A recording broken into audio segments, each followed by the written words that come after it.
The champagne glass cracked against the marble floor the same moment Ellie Prescott's heart did. 500 guests turned to stare as her father Victor raised his crystal flute higher, his voice booming through the gilded ballroom of the Beacon Hill Grand. The man who built empires with a single signature was about to destroy his eldest daughter with a single sentence. "To my darling Charlotte," Victor announced, his silver hair gleaming under the chandeliers, "my successful daughter, my pride." Then his eyes found Ellie across the room, that cold, surgical gaze she knew too well. "Unlike some investments," he continued, letting the pause hang like a noose, "Charlotte has actually yielded returns. Ellie here, well, she's proven to be the most boring investment this family has ever made." Laughter erupted, not polite chuckles. Real, gut-deep laughter that echoed off the vaulted ceilings and Renaissance paintings worth more than most people's homes. Ellie stood frozen in her emerald gown, a 25-year-old woman reduced to a punchline at her own sister's wedding. Her fingers went numb around her champagne flute. The room spun, but she couldn't move, couldn't breathe, couldn't do anything but stand there while 300 of Boston's elite watched her publicly executed. Her mother Cassandra sat at the head table, diamonds dripping from her throat, wearing that smile, that perfect, practiced smile that said this was normal. That said, Ellie's humiliation was just another course in tonight's 7-course meal. Charlotte, the blushing bride, laughed too. 23 years old and already everything Ellie would never be. Beautiful, successful, loved. The applause that followed felt like bullets. Ellie made it exactly 47 minutes before she had to leave. 47 minutes of fake smiles and whispered comments she pretended not to hear. 47 minutes of her mother's friends asking with poisoned sweetness, "So Ellie, what exactly is it you do again?" The December cold hit her face like a slap when she finally pushed through the hotel's brass revolving doors. Snow was falling on Beacon Street, those fat, heavy flakes that only come when winter really means business. She stood there on the granite steps, mascara probably running, not caring who saw. That's when she heard them. 2 hotel workers, both in their 50s, smoking by the service entrance 20 feet away. They didn't see her standing in the shadows. "Crazy about the Prescott estate thing, right?" The taller one flicked ash onto the pristine snow. "That old lady Margaret's place. Heard it got transferred to Victor and Cassandra right after she died. Thought it was supposed to go to the granddaughter," the other one said. "The older one. Ellen or something." "Ellie," the first corrected. "Yeah, supposed to. But you know how these rich folks operate, probably forged the whole thing. Margaret wasn't even cold yet." Ellie's blood turned to ice, and it had nothing to do with the weather. Margaret, her grandmother, the only person in the Prescott family who had ever looked at Ellie and seen something worth loving. She died 8 months ago, and Ellie had been too shattered to attend the will reading. They told her there was nothing, that Margaret had left everything to charity. They lied. Her parents hadn't just humiliated her tonight, they'd stolen from her, stolen what Margaret wanted her to have, stolen her grandmother's final act of love. Something inside Ellie cracked. Not broke, cracked, like ice on a lake right before it shatters completely. She pulled out her phone with shaking fingers and scrolled to a number she hadn't called in 3 years. Nathaniel, her older brother. The one who'd told Victor Prescott exactly where he could shove his legacy and walked away with nothing but the clothes on his back. The phone rang 4 times. She almost hung up. "Ellie?" His voice was rough, suspicious. "It's midnight. Someone dead?" "Not yet," she said, and her voice didn't even sound like hers anymore. "But I need to see you. Tonight." She found him at Murphy's, a dive bar in Southie that smelled like old beer and older regrets. Nathaniel was behind the counter, 28 years old and looking 40, wiping down glasses with the kind of methodical precision that came from doing something 1,000 times. He saw her walk in, still wearing that emerald gown, snowflakes melting in her hair, and he knew. What'd they do this time? He poured 2 fingers of whiskey without asking, slid it across the scarred wood bar. Ellie told him everything. The toast, the laughter, the estate. By the time she finished, the whiskey was gone and Nathaniel's jaw was tight enough to crack teeth. "They took from Grandma," he said quietly, pouring them both another round. "And they took from you." He looked up, and Ellie saw something dangerous flicker in his eyes. Something that looked a lot like the rage burning in her own chest. "It's time to take it back." They sat there until 3 in the morning. 2 discarded Prescott children planning a reckoning. Nathaniel knew things. Things about offshore accounts and forged signatures and Victor's business practices that would make a prosecutor weep with joy. "This won't be easy," Nathaniel warned, his fingers drumming against the bar. "They'll fight. They'll use every weapon they have." Ellie thought about that ballroom, that laughter, her mother's smile, her father's words still echoing in her skull. "The most boring investment this family has ever made." "Good," she said, and meant it. "I've got nothing left to lose." Outside, the snow kept falling on Beacon Hill. But inside Murphy's bar, Ellie Prescott had just declared war on the family that made her. And this time she was playing for keeps. Arthur Bain's law office smelled like old paper and older secrets. The 72-year-old attorney sat behind a desk that had probably witnessed half a century of Boston's dirtiest legal battles, his liver-spotted hands trembling slightly as he pulled a manila folder from a locked drawer. Ellie and Nathaniel sat across from him, two survivors of the Prescott legacy waiting for the truth. "Your grandmother was my friend for 40 years, Arthur said, his voice carrying the weight of every one of those decades. "What they did to her will break every oath I ever took." He slid the folder across the mahogany desk. Ellie's hands shook as she opened it. There it was, Margaret's original will, dated 6 months before her death, typed in clear, unambiguous language that even a first-year law student couldn't misinterpret. "I, Margaret Eleanor Prescott, being of sound mind and body, do hereby bequeath my entire estate, including the property at 47 Louisburg Square, to my beloved granddaughter, Ellie Catherine Prescott." The words blurred as tears filled Ellie's eyes. Her grandmother had wanted her to have everything, had believed in her when no one else did. "Keep reading," Arthur said quietly. The next document made her blood run cold. A second will, dated 2 days after Margaret's death. Same legal language, same notary seal. But this one left everything to Victor and Cassandra Prescott, with a small trust for Charlotte. Ellie's name didn't appear once. "Someone was very clever," Arthur continued, removing his wire-rimmed glasses to clean them, "and very cruel. The signatures match perfectly. Too perfectly, if you ask me." Margaret's hand was shaking badly those last weeks. "These signatures are steady as a surgeon's." Nathaniel leaned forward, his knuckles white against the armrest. "You're saying it's a forgery." "I'm saying your father has very expensive lawyers and very good connections at the probate court." Arthur's jaw tightened. "But there's something else. Something I couldn't prove, so I kept my mouth shut like a coward." He pulled out another sheet of paper, a visitor log from Margaret's hospital room, dated 3 days before she died. Ellie's heart stopped when she saw the name. Evelyn Prescott, her twin sister, visited at 2:47 a.m., when Margaret was heavily medicated and barely conscious. "Your sister was there," Arthur said, "and 12 hours later your grandmother tried to call me in a panic, said someone had taken her original will from her bedside table. She died before I could get there." The room tilted. Evelyn, her own twin, the person she'd shared a womb with, shared everything with until Victor decided one daughter was worth investing in, and the other wasn't. Ellie stood up so fast her chair almost toppled. "I need to get into Prescott Holdings." 3 days later, Ellie walked through the glass doors of her father's empire wearing a borrowed blazer and a fake name. Rebecca Stone, temporary accountant, hired through an agency Nathaniel had connections with. Hair pulled back. Glasses she didn't need. Confidence she definitely didn't feel. The elevator ride to the 14th floor felt like descending into hell in reverse.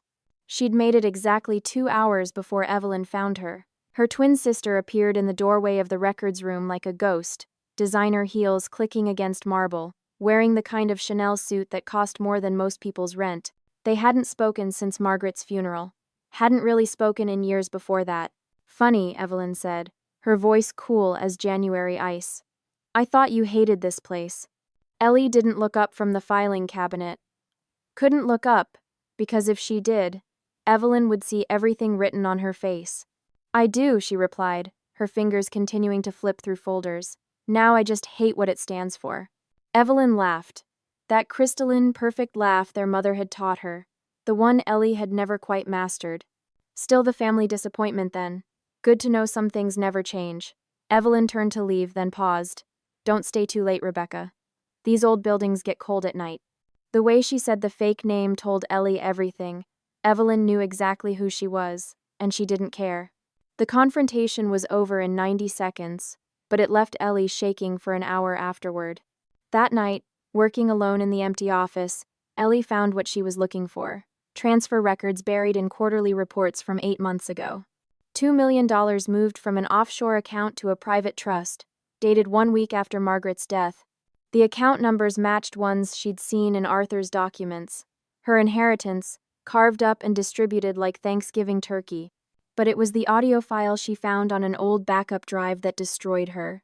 Margaret's voice, thin and weak but unmistakably hers, recorded on her lawyer's voicemail system, timestamp, 3 days before her death, right after Evelyn's mysterious hospital visit. Ellie pressed play with trembling fingers. "Arthur, it's Margaret. I need you to come to the hospital immediately." Her grandmother's voice cracked with something between fear and fury. "Someone took the will. Someone I trusted. If you're hearing this and I'm gone, then something terrible has happened." A long pause, labored breathing. "If you hear this, Ellie, then the truth in our family has been poisoned, but you're stronger than they think, stronger than they'll ever be. Don't let them win, darling. Don't let them take who you are." The recording ended with a click that echoed through the empty office. Ellie sat there in the darkness, her grandmother's words playing on repeat in her mind. This wasn't just about money or property or a forged will. This was about a family that would destroy its own blood for power, a father who would steal from his dying mother, a twin sister who would betray her other half. She'd uncovered something bigger than betrayal. This was a legacy of poison, passed down like the family silver. And now Ellie was the only one who could burn it all down. She pulled out her phone and texted Nathaniel 3 words. "I have everything." Outside the window, Boston glittered with 1,000 lights. Somewhere in one of those Beacon Hill mansions, her family slept peacefully, thinking they'd won. They had no idea the war had just begun. The crystal chandeliers of the Prescott mansion blazed like 1,000 accusations on the night of Victor and Cassandra's 30th anniversary. 400 guests in custom tuxedos and couture gowns filled the ballroom where Ellie had once learned to waltz as a little girl, back when she still believed her father was a good man. Back when she thought families were supposed to love each other. That little girl was dead now. Ellie stood at the entrance in a black dress that hugged her like armor, a USB drive burning in her clutch. Nathaniel waited by the sound system, his finger hovering over the connection port.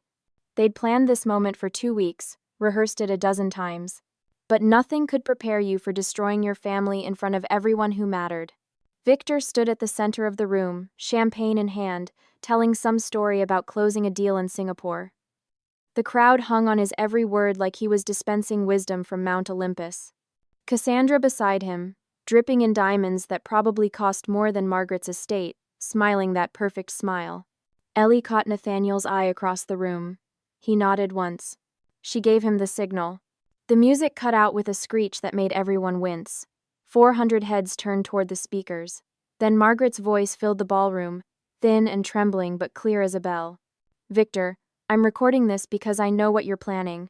If you forge that will, if you take what belongs to Ellie, you will destroy this family, not just legally, morally, spiritually, everything our name has stood for." The silence that followed was absolute. You could have heard a diamond hit the marble floor. Victor's face went white, then red, then a shade of purple Ellie had never seen before. Cassandra's champagne flute slipped from her fingers, shattering against the floor in a spray of crystal and French bubbles. "What is this?"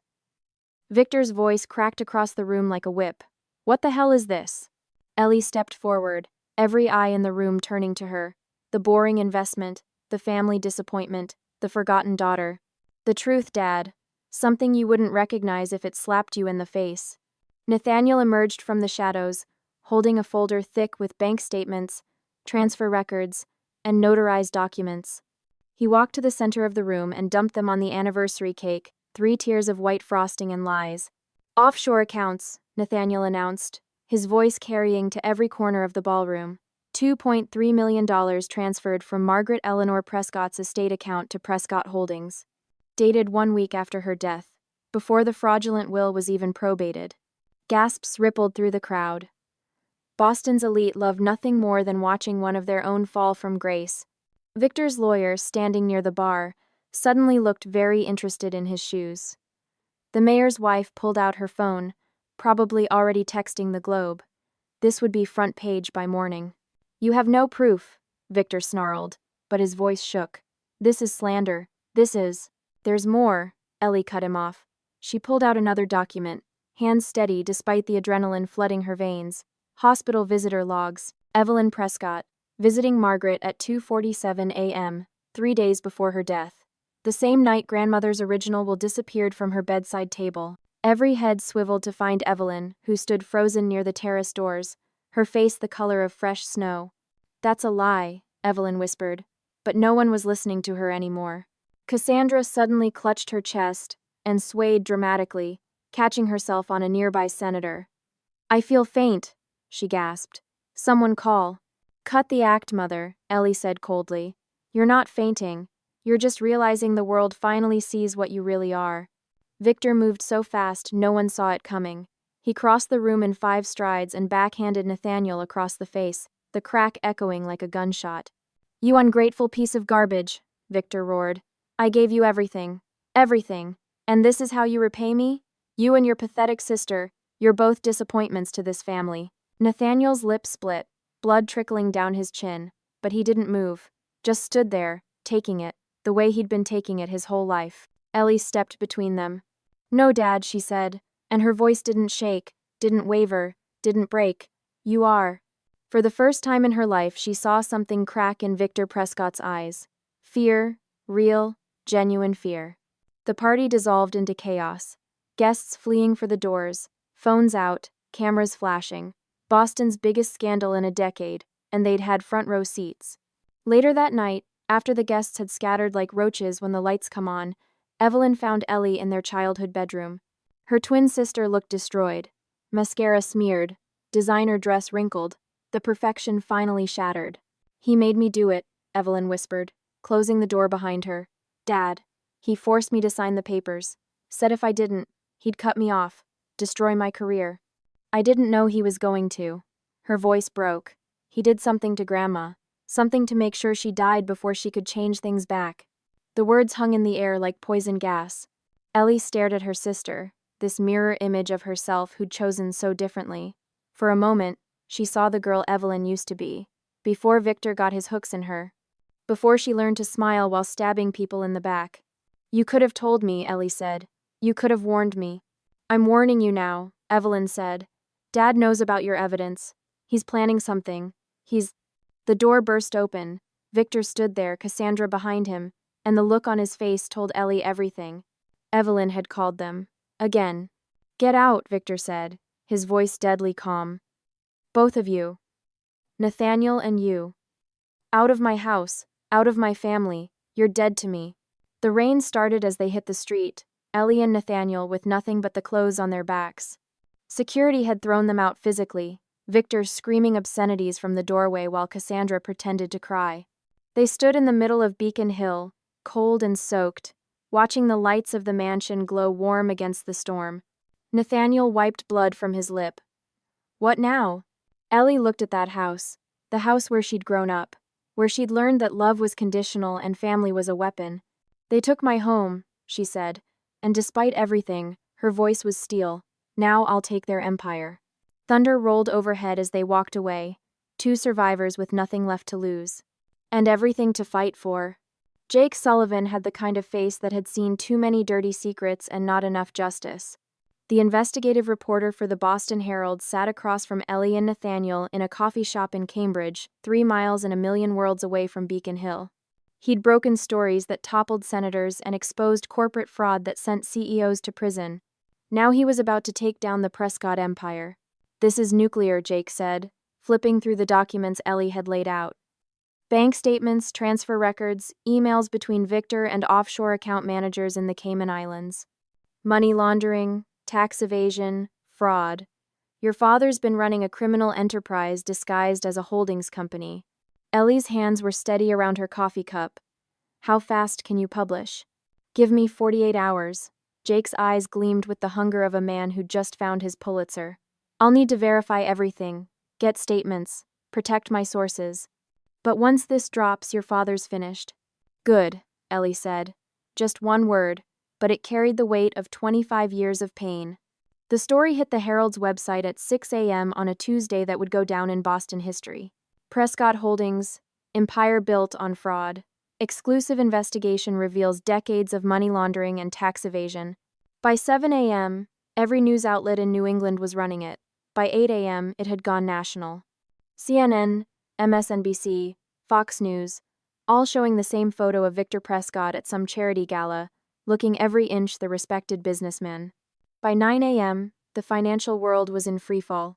Prescott Holdings stock dropped 43% in the first hour of trading. Partners who'd kissed Victor's ring for decades suddenly couldn't remember his name. The mayor's office issued a statement expressing deep concern. Translation: they were already scrubbing him from every photo, every record, every connection. Victor's oldest friend, a banking executive named Preston Whitmore, went on CNBC and said he'd always had concerns about Victor's business practices. The same Preston who'd been to every Prescott family dinner for 20 years. That's how fast empires crumble. One news story, and suddenly you're toxic waste. The federal investigators arrived at Prescott Holdings by noon, carrying boxes and warrants. The SEC froze the company's assets. The IRS started calculating decades of unpaid taxes. The Attorney General's office began building a criminal case that could put Victor away for 30 years. Cassandra received her subpoena at the country club, in the middle of her weekly tennis game. She tried to act dignified, but everyone saw her hands shaking as she signed for it. Charlotte's new husband quietly filed for annulment, couldn't risk being associated with the Prescott name anymore. And Evelyn became a ghost. Reporters camped outside her apartment. Her employer put her on immediate leave. Every friend she'd ever had suddenly stopped returning calls. 3 days after the story broke, Evelyn showed up at Nathaniel's apartment where Ellie had been staying. She looked destroyed. No makeup, hair unwashed, wearing sweatpants and a hoodie that had seen better days. This wasn't the polished, perfect twin sister Ellie had grown up envying. This was a woman watching her entire life collapse. "Please," Evelyn begged, tears streaming down her face. "Please, you have to withdraw the accusations. Tell them you made a mistake. Tell them anything." Ellie stood in the doorway, blocking her from coming in. "Why would I do that?" "Because we're family," Evelyn sobbed. "We're sisters, twins. We shared a womb, Ellie. We're supposed to protect each other." The word family hung in the air like a curse. Ellie looked at this woman who shared her face, her DNA, her first 9 months of existence, and she felt nothing but cold, hard clarity. "Family doesn't destroy what it can't control," Ellie said, her voice quiet but forceful as steel. "You taught me that. All of you." She closed the door. Evelyn's sobs echoed in the hallway, but Ellie didn't open it again. That night, Nathaniel sat in the darkness of his apartment, laptop glowing, fingers flying across the keyboard. He'd been teaching himself hacking for years, ever since Victor kicked him out. Tonight, that investment paid off. He found it buried deep in Prescott Holdings' encrypted servers. The final piece of evidence. A Cayman Islands account with $47 million, all of it stolen, laundered, hidden from the IRS and everyone else. Victor's emergency fund, his escape plan, his last lifeline. Nathaniel sent it all to Jake Sullivan, the SEC, and the FBI. Every transaction, every transfer, every lie. Then he sat back and waited for the end game. The police came for Victor at dawn, which felt somehow appropriate. The man who'd built his empire on early morning power plays, taken down at sunrise. News helicopters circled overhead as federal agents led him out of the mansion in handcuffs. Victor Prescott, master of the universe, doing the perp walk in his silk pajamas, while cameras flashed and reporters shouted questions he'd never answer. Ellie stood across the street, hands in her coat pockets, watching. She didn't smile, didn't cheer, didn't feel the satisfaction she'd expected. Just calm, just closure, just the quiet knowledge that justice, however late, had finally arrived. His face as they pushed him into the cruiser was blank. All that power, all that pride, all that certainty that he was untouchable, gone. Replaced by the hollow stare of a man realizing he'd destroyed everything that mattered. That evening, a package arrived at Nathaniel's apartment. No return address. Inside was Margaret's old music box, the one that used to sit on her dresser, playing Swan Lake when you opened the lid. Ellie's hands trembled as she lifted it. Inside, nestled among the velvet lining, was a handwritten letter in Margaret's elegant script. "My darling Ellie, if you're reading this, then you've won. You've broken free from the cage they tried to build around you. I always knew you were stronger than they thought. Stronger than they could ever be. Tears blurred the words, but Ellie kept reading. You were not born to live in the cage of shame they created. You were born to fly, to be free, to build a life on your own terms, with your own rules, surrounded by people who see your worth. The letter ended with 5 words that broke her. Go forth, darling, and be free. Ellie closed the music box, the mechanism playing those familiar notes of Swan Lake, the ballet about transformation, about breaking curses, about becoming who you were always meant to be. Her fight was over. Victor would face justice. The empire would crumble. The Prescott name would become a cautionary tale. But her journey, her real journey to freedom, was only just beginning. The Suffolk County Courthouse steps had never seen a fall this spectacular. Victor Prescott emerged through the brass doors at 3:17 p.m. on a gray March afternoon, flanked by federal marshals, his hands cuffed in front of him like a common criminal. The man who'd ruled Boston's financial world for 3 decades was now just inmate number 847293, guilty on all counts. Fraud, money laundering, tax evasion, forgery, 18 to 25 years in federal prison. The flashbulbs erupted like lightning strikes, reporters screaming questions he'd never answer. His expensive lawyer tried to shield him, but there was nowhere to hide. Not anymore. This was the price of hubris, served cold on courthouse steps for the whole world to see. Ellie stood 50 feet away, wrapped in a long gray coat, watching the father who'd once terrified her shuffle toward a prison transport van with his head bowed in shame. She didn't smile, didn't cry, just stood there, feeling something she'd never felt before when it came to Victor Prescott. Nothing. She felt absolutely nothing. Nathaniel appeared beside her, hands in his pockets, a healing scar still visible on his lip from Victor's final assault. They stood together in silence, 2 survivors watching the monster finally get dragged back to his cave. You did it, Nathaniel whispered. Ellie shook her head slowly, never taking her eyes off the transport van as it swallowed their father whole. No, she said. We did. The van pulled away, red taillights disappearing into Boston traffic. Victor Prescott, gone, just like that. 25 years of fear and control, reduced to taillights in the rain. The aftermath was swift and merciless. Cassandra fled Beacon Hill 3 days after the verdict, leaving in the middle of the night with whatever jewelry and cash she could carry.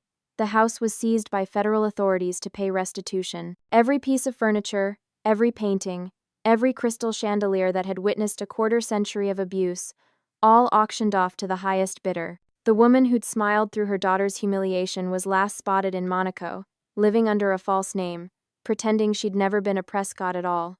Evelyn took a plea deal, probation, community service, and a permanent stain on her record that would follow her forever. She disappeared from Boston entirely, some said to California, others said Europe. Ellie didn't care enough to find out. Her twin sister was a stranger now. Had always been a stranger, really. They'd just shared a womb, not a soul. Charlotte's marriage lasted exactly 6 weeks after the scandal broke. Her new husband's family couldn't stomach the Prescott connection. She moved to Atlanta, changed her name, and blocked every family member on every platform. The Prescott empire didn't just fall, it evaporated like it had never existed at all. But from those ashes, Ellie built something real. Margaret's estate, once stolen, now legally restored, was worth $4.7 million. The Louisburg Square property alone was valued at $3 million. Ellie could have lived like royalty for the rest of her life. Instead, she sold it all. Every brick, every stick of furniture, every piece of Margaret's beautiful life was liquidated and transformed into something her grandmother would have loved. The Margaret Eleanor Prescott Foundation for Survivors of Family Trauma, a nonprofit dedicated to helping women escape toxic family systems, legal aid for those fighting fraudulent wills, housing for daughters kicked out by abusive fathers, therapy for anyone trying to break generational cycles of cruelty. The press ate it up. The heiress who chose freedom became a headline that followed Ellie everywhere. Talk shows wanted her. Publishers offered book deals. Hollywood called about movie rights. She turned them all down. This wasn't about fame or redemption or proving anything to anyone. This was about making sure no other 25-year-old woman would stand in a ballroom, shaking with humiliation, believing she was worthless because her family said so. For Ellie, it wasn't a victory. It was a liberation. 6 months after Victor's conviction, Ellie loaded everything she owned into a 10-year-old Honda Civic and drove north. No destination, no plan, just the open road and the kind of freedom she'd never known existed. The Maine coast appeared like a promise on the second day. Rocky cliffs, endless ocean, small towns that didn't care who your father was or what your last name meant. She drove with the windows down, salt air whipping through her hair, the sunrise painting the water in shades of gold and pink. She pulled over at a scenic overlook, the kind of place where the earth just drops away into the Atlantic, and sat on the hood of her car, watching the waves crash against ancient rocks. The music box sat beside her. Margaret's music box. The one that had carried that final letter, that final piece of her grandmother's love. Ellie opened it, and instead of Swan Lake, she heard her grandmother's voice. A recording she'd found hidden in the base, made years ago, waiting for this exact moment. "Freedom is a lonely road, Ellie," Margaret's voice said, warm and wise and everything Ellie had needed to hear her whole life. "But it's the only one that's truly yours. Don't let anyone tell you what your life should look like. Not family, not society, not even me. This is your story now, darling. Write it well." The recording clicked off. The ocean kept crashing. The sun kept rising. Ellie smiled, really smiled, maybe for the first time since she was a little girl who still believed in fairy tales. "I'm done being the quiet one," she said softly to the wind, to the ocean, to Margaret's memory, to herself. "Now I write my own story." She closed the music box, tucked it safely in her passenger seat, and got back in the car. The coastal road stretched out before her, endless and full of possibility. No more Beacon Hill mansions, no more toxic family dinners. No more being the boring investment, the disappointment, the invisible daughter. Just Ellie, just freedom, just the open road and a life that finally belonged to her. The camera pulls back slowly, showing that small Honda Civic on the endless coastal highway. A tiny speck against the massive ocean, the rising sun, the infinite sky. One woman who was trampled, who was broken, who was told she was worthless. Now finding herself, finding freedom, finding the strength that was always there, buried under 25 years of someone else's cruelty. The Prescott empire was gone, but Ellie Prescott was just beginning. And that, after everything, was the real victory. If you've ever felt invisible in your own family, if you've ever been told you weren't enough, if you've ever wondered if breaking free was possible, remember Ellie's story. Sometimes the bravest thing you can do is walk away from the people who were supposed to love you and build a life that's completely, authentically yours. Drop a comment below and share your thoughts on Ellie's journey.